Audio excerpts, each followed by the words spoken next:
Plural Society bermaksud sebuah kumpulan manusia yang membentuk sebuah sistem interaksi sosial di mana sebahagian besarnya bermula dan berlaku daripada lingkungan sistem sosial yang lahir daripada kelompok-kelompok tersebut. Masyarakat juga telah didefinisikan dalam Kamus Dewan dan Bahasa sebagai sebuah kumpulan manusia yang menetap suatu tempat dengan aturan dan cara tertentu. Secara umumnya, istilah masyarakat merujuk kepada kehidupan sebuah kumpulan manusia di suatu kawasan yang tertentu dalam membentuk sebuah komuniti yang teratur dan berkongsi sumber yang ada dalam kawasan tersebut. Dalam merujuk masyarakat Malaysia, Graham Saunders telah menyebutkan di dalam bukunya yang bertajuk The Development of a Plural Society in Malaya, masyarakat majmuk membentuk satu kependudukan dari hidup sebagai komuniti-komuniti yang berasingan. Komuniti berasingan ini telah dilihat dengan pembentukan masyarakat majmuk itu sendiri yang dipisahkan oleh dasar-dasar British dalam memikirkan keuntungan pihaknya semata. Pengasingan ini adalah dinilai dan dirujuk sebagai kelainan adat, pemakanan, pakaian, tempat tinggal dan juga pekerjaan masyarakat-masyarakat Malaysia terdahulu.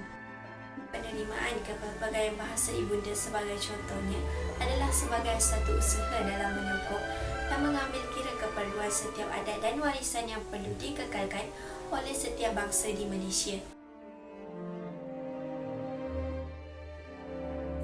Antaranya adalah dapat mewujudkan masyarakat saling hormat-menghormati.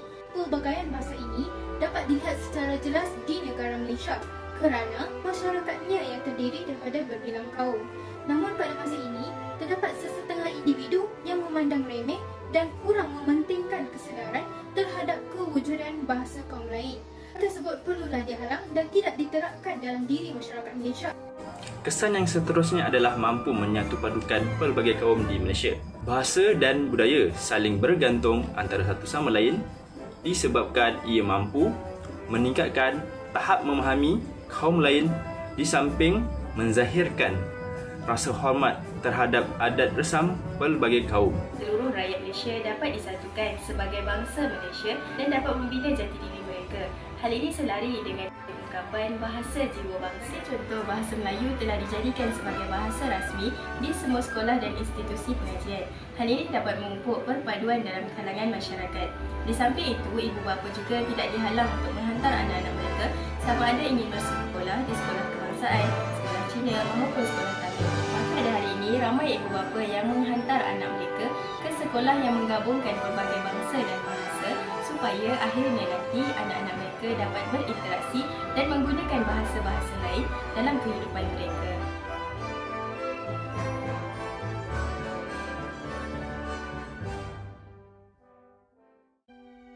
Berikut merupakan antara kepelbagaian bahasa yang dipertuturkan oleh masyarakat pelbagai kaum di Malaysia. Assalamualaikum warahmatullahi wabarakatuh. Saya bernama Harung bin Abdul Rashid. Saya berumur 22 tahun dan saya tinggal di Marang, Terengganu. Jadi, jom kita pakat mari Terengganu. Assalamualaikum warahmatullahi wabarakatuh dan salam sejahtera. Nama Koi Muhammad Ismail bin Faruqi, berasal daripada Jeratut, Pahang. Koi berumur 22 tahun. Awak down ke tu? Koi tak down. Awak down lah seorang-seorang. Assalamualaikum warahmatullahi wabarakatuh dan salam sejahtera.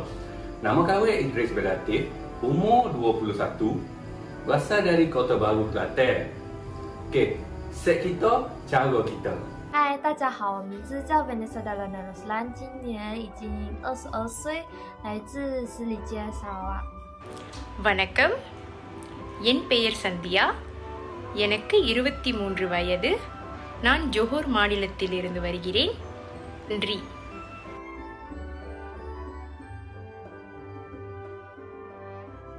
Apakah pendapat Encik Jenis tentang mempelajari banyak bahasa selain bahasa ibunda anda, iaitu Kadazan Dusun, sebagai wadah dalam meningkatkan interaksi antara masyarakat pelbagai budaya di Malaysia?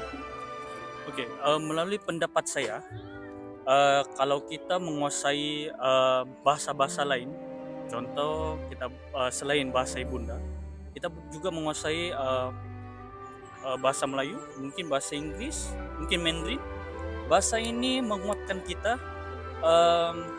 apabila kita berinteraksi dengan orang lain. Misalnya kalau kita berinteraksi dengan orang Cina, ia memudahkan kita untuk berinteraksi, bercerita ataupun berkongsi pendapat. Pendapat saya juga kalau kita dapat menguasai bahasa ataupun bahasa etnik-etnik lain selain bahasa ibunda kita sendiri, kalau kita pergi ke alam pekerjaan ini sangat memudahkan kita, dan ini boleh dapat meningkatkan mutu pekerjaan kita dari segi komunikasi sebenarnya. Lepas tu memudahkan kita untuk menyelesaikan diri dalam persekitaran yang baru lah. Betul. Okey, baik. Terima kasih Encik Dennis. Sebagai rumusan daripada temu ramah tersebut, kami dapat simpulkan bahawa kepelbagaian bahasa bukanlah satu penghalang kepada komunikasi antara kaum di Malaysia. Malah, kepelbagaian bahasa dilihat sebagai keunikan yang harus dikekalkan dalam memupuk perpaduan kaum di Malaysia.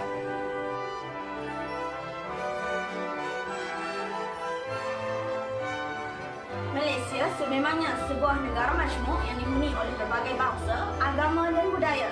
Dari situ sudah tentulah wujudnya pelbagai bahasa yang ditutur dan digunakan sejak sekian lama oleh masyarakat setempat. Malaysia perlu dikenali bukan hanya makmur dari segi ekonomi dan pembangunan, malah menjadi negara beridentitikan kepelbagaian agama, bangsa dan budaya. Terdapat beberapa cadangan yang boleh diketengahkan bagi mengekalkan keharmonian masyarakat pelbagai bahasa di masa akan datang. Pertama, perpaduan nasional harus menjadi usaha atau misi penting bagi negara. Ia memerlukan kerangka bersifat komprehensif yang mampu menterjemahkan sebaik mungkin wajah kerencaman masyarakat majmuk Malaysia. Yang kedua, keharmonian dan kesejahteraan dalam hubungan masyarakat hanya akan dapat diwujudkan jika setiap individu mempunyai pemahaman baik terhadap peranan masing-masing untuk menerapkan nilai murni dalam interaksi seharian. Tiga, hubungan baik dalam masyarakat berbilang bangsa tidak boleh dijadikan taruhan oleh mana-mana pihak yang mempunyai agenda peribadi atau kelompok tersendiri. Perlu ada belas kasihan kepada rakyat yang inginkan keamanan dan kestabilan negara agar berpeluang untuk meneruskan kelangsungan hidup dengan selamat dan terjamin. Cukuplah kekacauan dan konflik di negara asing sebagai pengajaran kepada kita.